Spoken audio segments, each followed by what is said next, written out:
Pace bene, masih di mea culpa para culprit.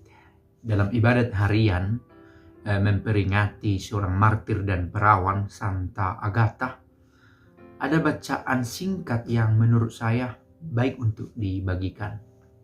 Satu poin yang melekat, saya pikir yang bisa dibagikan.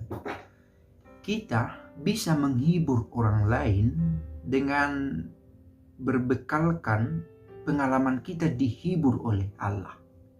Oke.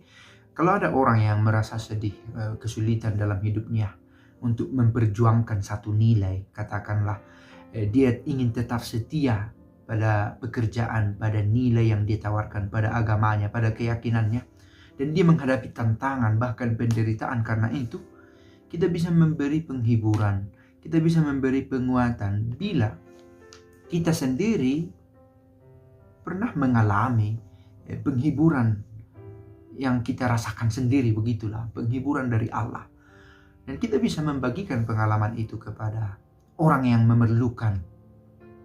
Oke, tidak tertutup kemungkinan bahwa ada cara lain, ada sumber lain sehingga kita bisa menghibur orang lain dengan buku yang kita baca, dengan cerita orang yang kita teruskan. Tetapi saya pikir yang berasal dari pengalaman sendiri dan itu kita bagikan kepada orang, itu jauh lebih bernilai, bermuatan, dan bermakna, real, nyata, sungguh-sungguh. Maka pertama-tama berangkat dari pengalaman sendiri. Pengalaman kita sendiri menghadapi kesulitan-kesulitan hidup kita. Dan kemudian karena dua-dua usaha-usaha kita membuat renungan-renungan secara rohani, kita mendapatkan sapaan dari Allah dalam berbagai cara yang tidak selalu dengan gampang dirumuskan, tetapi justru itulah yang mau kita bagikan kepada orang. Sehingga bergunalah, berbuahlah pengalaman sulit yang pernah kita alami. Dan saya pikir disinilah peran dari di sini ini terjadi dalam peran orang tua kepada anak. Saya pikir ketika anak mengalami kesulitan atau tantangan, bukan pertama-tama langsung memarahi, tetapi kadang spontan itu terjadi. Tapi kemudian harus dengan sadar kita pikirkan bahwa pengalaman saya menghadapi kesulitan toh juga harus saya bagikan. Dan itu adalah salah satu buah dari refleksi-refleksi yang saya alami, yang saya lakukan sendiri.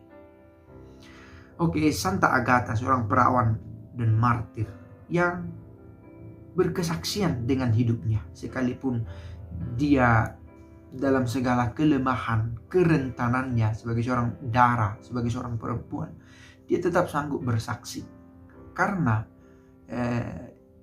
kekuatannya bukan hanya berasal dari dirinya.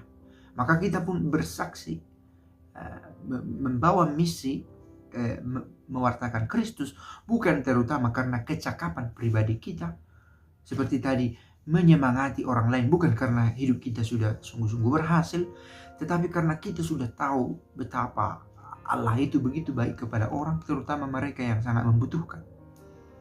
Dan karena itu amat dibutuhkan kehadiran orang-orang yang sudah berpengalaman mengalami jatuh bangun.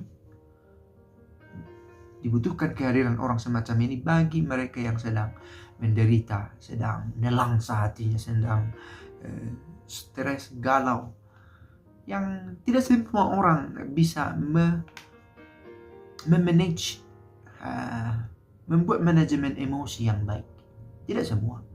Ada yang hanyut dalam persoalan pribadinya sampai-sampai dia tidak lagi sanggup mengenali diri, melihat kekuatannya, dan keluar dari persoalannya. Nah, terhadap orang-orang semacam ini diperlukan kehadiran orang yang memiliki pengalaman rohani dan membagikannya. Semoga saja kehadiran kita sebagai seorang Kristen berdaya guna, berguna untuk membantu orang lain keluar dari kesulitan, terutama kesulitan spiritual, secara rohani maksudnya. Semoga pace bene.